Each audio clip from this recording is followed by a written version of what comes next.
It's time to get your news on. We are VK1WIA. And it is the January 15, 2023 edition of VK National News. And this week, VK3FY WIA Director Chris, WIA Returning Officer John Marshall, plus much more in this 30-minute edition of news from the Wireless Institute of Australia. I'm News Editor Graham, VK4BB. Ham Radio News. Nobody does it better.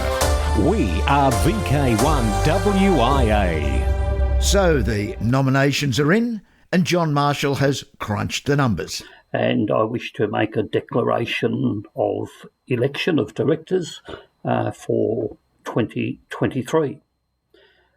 In accordance with Clause 14 of the Constitution of the Wireless Institute of Australia, this specifies the way in which directors of the Wireless Institute of Australia are to be elected to the position of director.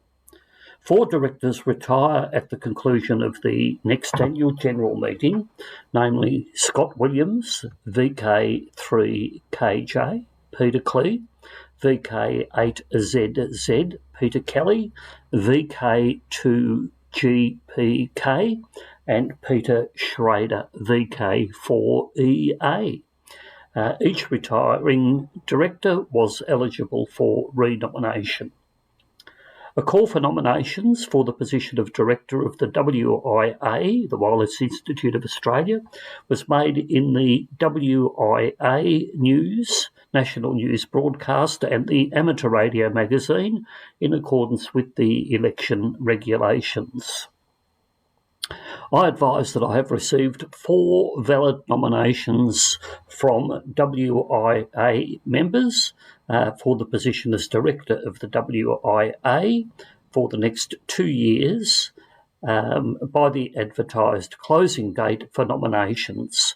These nominations were Scott Williams, VK3KJ, Peter Schrader, VK4EA, Peter Clee, VK8ZZ, and Giles Kirby, VK5GK. I congratulate all of those people on their appointments. As advised in the call for nominations, there will be 4 vacancies at the conclusion of the next AGM to be held in May 2023, and therefore, as we have 4 nominations and 4 available positions, no election will be necessary. I therefore formally declare that these 4 nominees as having been elected to the position of Director of the Wireless Institute of Australia. These directors elect will take up their role at the conclusion of the annual general meeting in May 2023. I, John Marshall, the duly appointed Returning Officer of the Wireless Institute of Australia, confirm that these results are valid and in accordance with the Constitution of the Wireless Institute of Australia and the election regulations of that institute. The Constitution and election regulations provide that the announcement of the election results is mandatory at the annual general meeting. However, it has been the norm to announce the results prior to the annual general meeting by way of a WIA broadcast news and WIA web page news. I wish the directors elect well for their 2-year term, and I wish everyone, a little bit late, but the compliments of the season, and a happy and prosperous 2023. This is John Marshall, WIA Returning Officer, signing off. Thank you. We are VK1WIA. As we've just heard or seen, John Marshall, the WIA Returning Officer, has now declared results of who will make up the next board. After this past week's WIA board meeting, Director Chris, VK3FY, thanked and congratulated all involved and went on to say, "The WIA board thanked the retiring board member and past president of the WIA, Greg Kelly, VK2GPK, for his services to the WIA. Greg will be retiring his position on the conclusion of the 2023 Annual General Meeting. The Annual General Meeting of the WIA, Wireless Institute of Australia, will be held on Saturday, 13th of May in Canberra. The venue has yet to be confirmed. Keep the state clear and see you all in our nation's capital for the 2023 AGM. Keep an eye on the WIA website and the VK1WIA weekly news for further updates on the AGM. The contest committee has advised there is a current vacancy for the Ross Hull contest, and they are seeking a volunteer who will be able to take up the role as Ross Hull contest manager.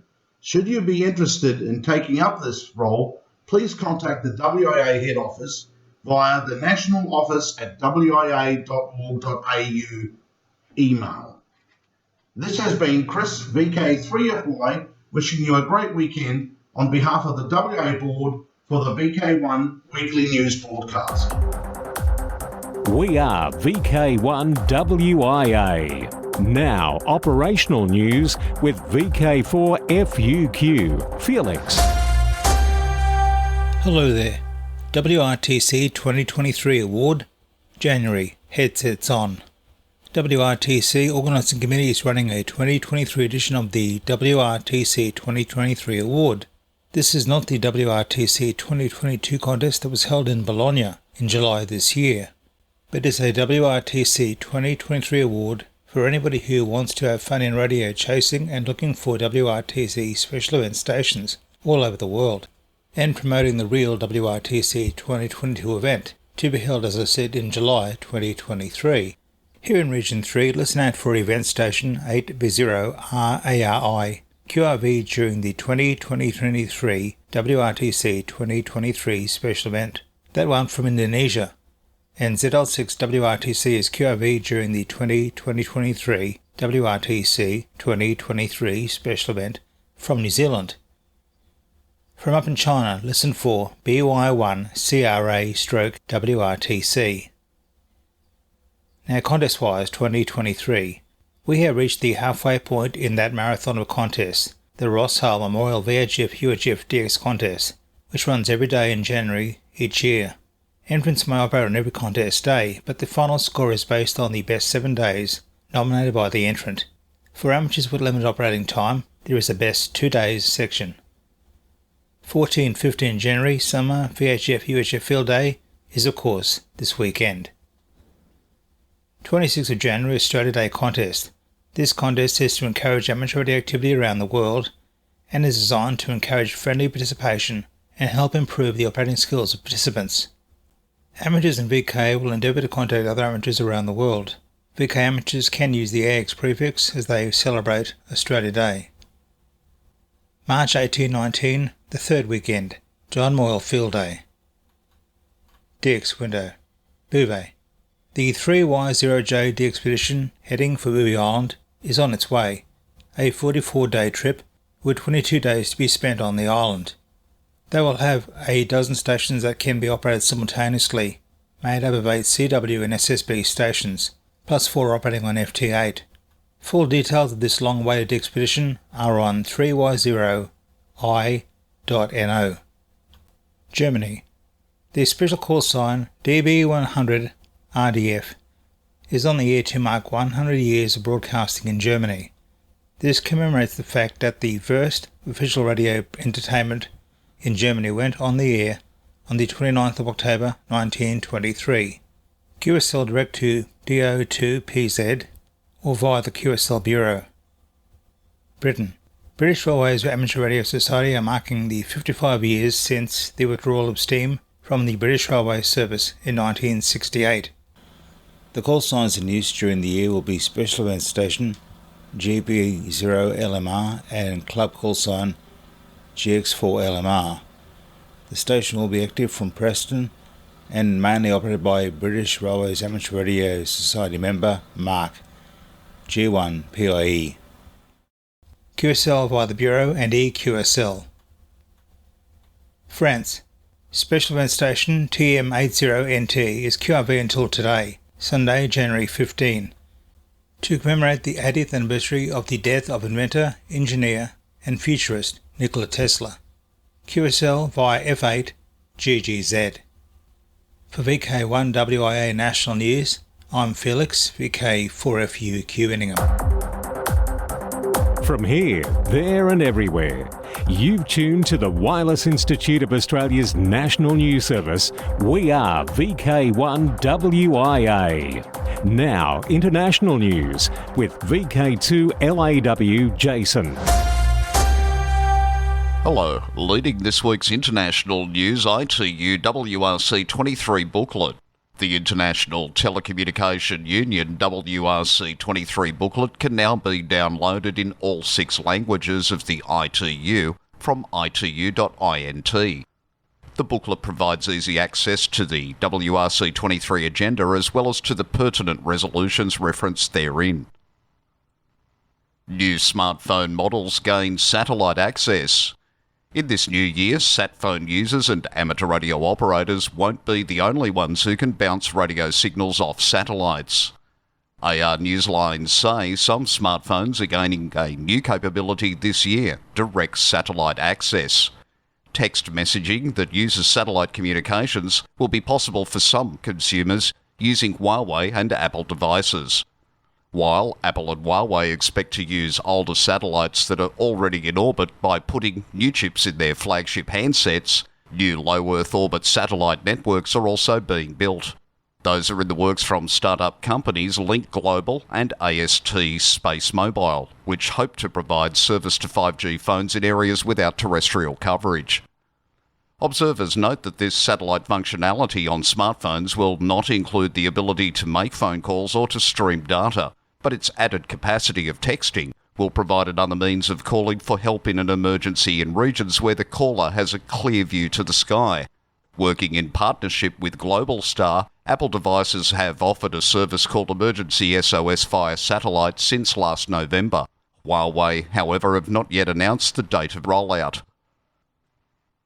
In news from Region 1 in Italy, Marconi Was Here is an international amateur radio award organised by ARI Fidenza Radio Club, with the main objective of the award being to commemorate historically some of the most important and significant Italian cities where Marconi performed scientific experiments in radio engineering, long-distance communications, radio direction finding and others. Experiments that, in the following periods, revealed themselves to be crucial for technical and scientific advancement and the progress of wireless communications.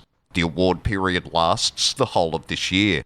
Each month is being dedicated to a specific Italian city connected to the story of Guglielmo Marconi and is paired to a different special call sign. January, Italy, Italy 4, Tango, Romeo, November is the station call from the city of Turin and celebrates Marconi's air-ground radio communication experiments of 1915.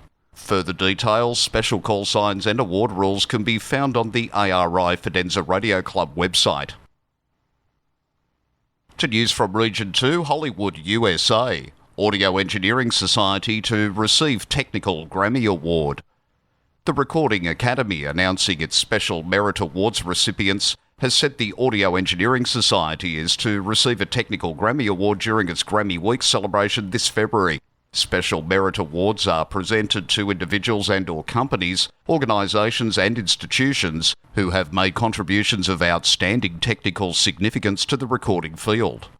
In receiving this award, AES joins an elite list of previous recipients, which includes well-known names such as Apple Computer, JBL Professional, Shaw, and Sony Philips, amongst others.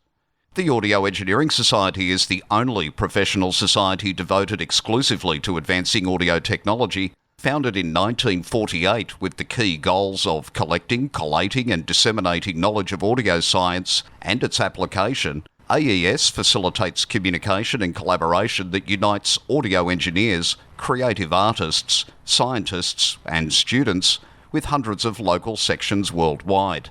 75 years on, AES's members continue to set precedents and standards wherever sound and technology meet, from recording and entertainment to scientific research in emerging fields such as spatial and game audio, networking and streaming, and audio for virtual and augmented reality.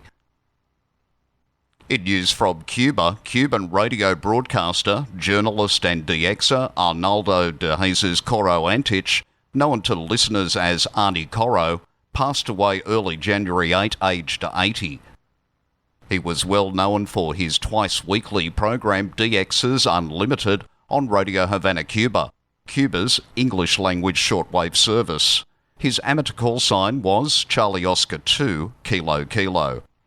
Arnie became interested in radio at the age of 12 and joined the Radio Club de Cuba Amateur Radio Association. In 1957, he began working as a journalist at CMBF-TV. During the Cuban Revolution, he was one of the founders of Radio Havana, Cuba in 1961, working to help set up the station's first transmitter ahead of the Bay of Pigs invasion. In 2017, Coro was honoured with the National Radio Award by state broadcaster Radio Cubana. Over the years, Coro produced a number of science and technology radio programs. He also authored the 1984 book The United States Radio War Against Cuba. And wrapping up this week's international news from Region 3 in Thailand, ICOM Incorporated presents letter of appreciation to the Department of Special Investigation in Thailand. Now, astute readers, listeners will recall this story on counterfeit ICOM some 2 years or so ago, but it's still a work in progress. It was January 2021, and the Department of Special Investigation had carried out the clampdown to counterfeit suppliers for ICOM products and other radio manufacturers, seizing 37,694 pieces of counterfeit products valued at over 50 million Thai baht, about 2.2 million Australian dollars. At this time, the judgment on the lawsuit against these counterfeit suppliers was made, and ICOM Incorporated expressed deep appreciation for the efforts of the Department of Special Investigation and presented the letter of appreciation around 2 months ago, November 22. ICOM say they will continue to work on countermeasures against counterfeit products and suppliers and try to supply high quality and safe products. For VK1WIA National News, in Sydney, I'm Jason, VK2LAW. Across Australia from VK1WIA, you're tuned to the WIA National News Service. In Baulkham Hills, it can be heard on 147 MHz on the dual repeater at 10 a.m. I'm Michelle, VK2AYL. Wireless weather, X-class solar flare, I'm Graham, VK4BB. Earth-orbiting satellites detected an X1.9 class solar flare last Monday. Its source? Hyperactive sunspot AR3184, now emerging over the Sun's southeastern limb. NASA's Solar Dynamics Observatory recorded the flare's extreme ultraviolet flash. Radiation ionized the top of Earth's atmosphere, causing a shortwave radio blackout centered on the Pacific side of South America. Mariners, aviators and ham radio operators have noticed fade-outs and other unusual propagation effects at frequencies below 25 MHz. This was an impulsive solar flare, intense but probably too brief to lift a coronal mass ejection out of the Sun's atmosphere. It is too soon, however, to rule out the possibility of debris heading our way. To keep up to date on weather, make sure you check out spaceweather.com. From here, there and everywhere, you've tuned to the Wireless Institute of Australia's National News Service. We are VK1WIA. Now, Special Interest Group News with VK3FF. Bruce. And a very good day to you. Worldwide Special Interest Group News and Summits on the Air. Worldwide Flora Fauna Program, Parks on the Air and other adventure groups. We do have to start this segment with a call to VK1 amateurs. In news from Amateur Radio Newsline, we see a story relating to our very own call area, VK1. Yet no one from the SOTA community or local ham thought to pass it on to you via WIA National News. So, with thanks to AR Newsline, here are the details they have received. In the world of DX, be listening for VI10 SOTA, which is on the air in Australia to celebrate the 10th year of Summits on the Air in the VK1 region. The station will be active through to the end of the year, and any amateur with an Australian license who is activating a VK1 soda peak may use it. Logs of all activators will be found under each activator's log in their account. Worldwide special interest groups, Final Frontier. 3 of the 4 new astronauts on February's planned launch of the SpaceX Crew 6 mission to the International Space Station are amateur radio operators. Pilot Warren Woody Hoberg, KB3HTZ, Commander Stephen Bowen, KI5BKB, Mission Specialist Sultan A. Nayadi, KI5VTV, will join Mission Specialist Andrei Fediev on board the SpaceX Dragon spacecraft Endeavour. The earliest date would be mid-February. All crew members have learned about amateur radio on the International Space Station, have received guidance on studying and testing, and learned how to operate the ARIS radios and the basics of on-the-air protocol from ARIS team members at NASA's Johnson Space Centre. The crew will be able to participate in ARIS using the ham radio station on the ISS to contact schools and other educational institutions.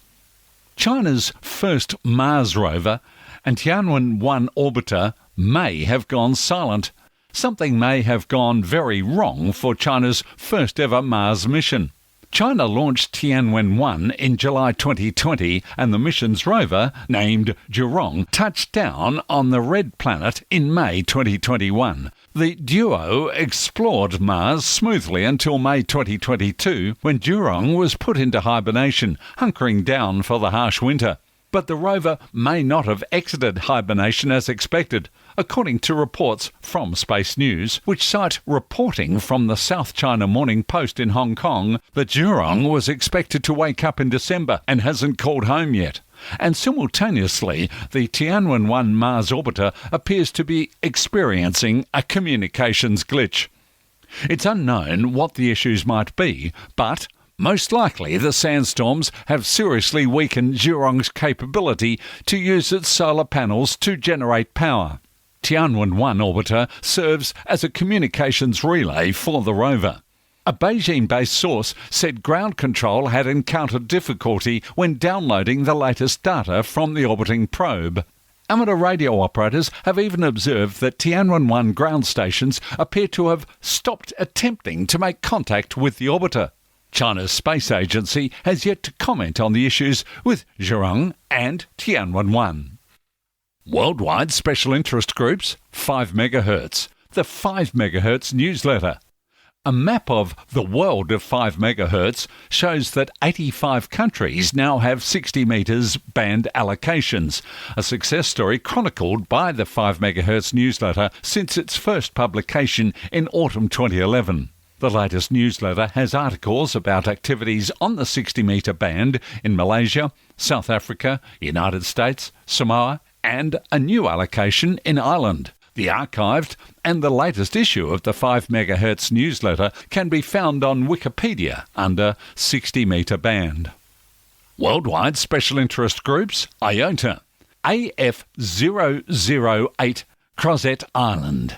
Thierry, F6CUK, has started his activity as FT8WW from Crozet Islands, IOTA AF008, and is heard on 80 to 6 metres and possibly 160 metres, also on QO100 satellite. And great news, FT8WW has been validated for DXCC credit. AN016, Antarctica. George, KJ4CHT, is the overwintering doctor at Amundsen Scott South Pole Station, Antarctica AN016. He's a newcomer to the ham radio hobby, however, is becoming familiar with remote setup using Ham Radio Deluxe Logbook and is looking forward to trying HF bands soon. QSL manager Bill K7MT suggests George will be on air soon, if not soonest, and most likely 20 SSB. Call sign to look out for is Kilo Charlie 4 Alpha Alpha Alpha. Worldwide Special Interest Group, Military. The Service Academies Radio Group, SARG, was recently formed for alumni and amateur radio operators who are interested in the 5 USA military academies. William Curry, W5CQ, founder and net control operator for the SARG-net, said 2 months ago there was a new interest in forming a group and net. He noticed that only one military academy, West Point, W2KGY, was still operating a club station. At one time, every military academy in the United States had an operating club station. The SARG-net meets every Thursday at 2200 UTC on 7.280 MHz and every Saturday at 1600 UTC on 14.338 MHz. All amateur radio operators, whether they're veterans or just have an interest in the military or history of the academies, are invited. So, to wrap up this week's edition of Special Interest Group News, here is a thought. Not everyone involved in ham radio has one particular interest so strong that they've joined a club or forum delving into its cause. Some of us just like a good old-fashioned rag chew. This story, which involves a VK5, like the first story of SOTA, only came to light to WIA News because it was passed to AR Newsline. So we'll cross to AR Newsline, who in turn swing over to John, VK4JJW, with the story to tie the ribbons. Here is Paul, WD9GCO. Our final story has a little bit of magic in it. Some of it is amateur radio magic, and the rest is simply New Year's magic. Because we can't put a final ribbon on the holiday season without this story of a QSL that happened in 2 countries across the change of the year. John Williams, VK4JJW, explains. With poor conditions on the bands, the 10-minute QSO between one ham in Australia and another in Thailand might have felt more like it lasted for a year. Well, in a way, it actually did. Supoj E25JRP was on 20 metres at 21:30 local time in Bangkok in the final hours of the old year, but very few CW operators responded to his call in that first half hour. At 2200 local time, someone more distant came back to him. Like the others, his call began with a V. Perhaps it was VR from Hong Kong or VU from India. Battling Sirius QSB, Supoj asked for a repeat, and then another. He told Newsline, quote, "After a couple of question marks, and again, I got all of his call sign," end quote. It was VK5PL, Dave, a colleague from the Long Island CW Club in the United States. Dave was at home in Australia and recognised Supoj's call sign when he heard it on the air. 2023 was already well underway at his QTH. The year change had started 2 hours earlier. Riding the fickle QSB, the two had just enough time to exchange New Year's wishes and for Dave to log his first QSO of the new year and Supoj to log one of his final ones of the old year. Dave wrote on the club's forum on Groups.io, quote, "I had a great start to the year," end quote. Supoj told Newsline, quote, "I turned off my rig with a big smile," end quote.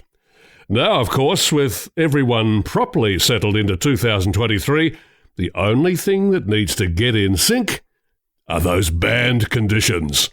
This is John Williams, VK4JJW. Thanks, John. I'm Bruce, VK3FFF from sunny Bendigo. Now to the 2023 social scene, and clubs are welcome to submit text with audio for this section. And just in case we or someone makes an error in dates, times, events, etc., we will not pass on third-hand information, only what your WIA-affiliated club sends national news. And we have seen a date for a Hamfest in Werribee and have asked that club via email for their audio and text so we can let you all know. But definitely happening, the Barg Hamfest, 5th of February, at the Barg Club Rooms in VK3, and Alara Meet in Hobart, November 4 and 5. So now, until next we meet, and you send us the information for your social scene, I'm Graham, VK4BB, walk softly. From Australia, this has been the Wireless Institute of Australia with the weekly news service. This broadcast is in text, audio and video and is accessed on wia.org.au. Courtesy of Bevan, VK5BD's ATV and YouTube channel, this has been WIA National News. We're back now, live and local, and your voice, your callbacks. And don't forget, tick like.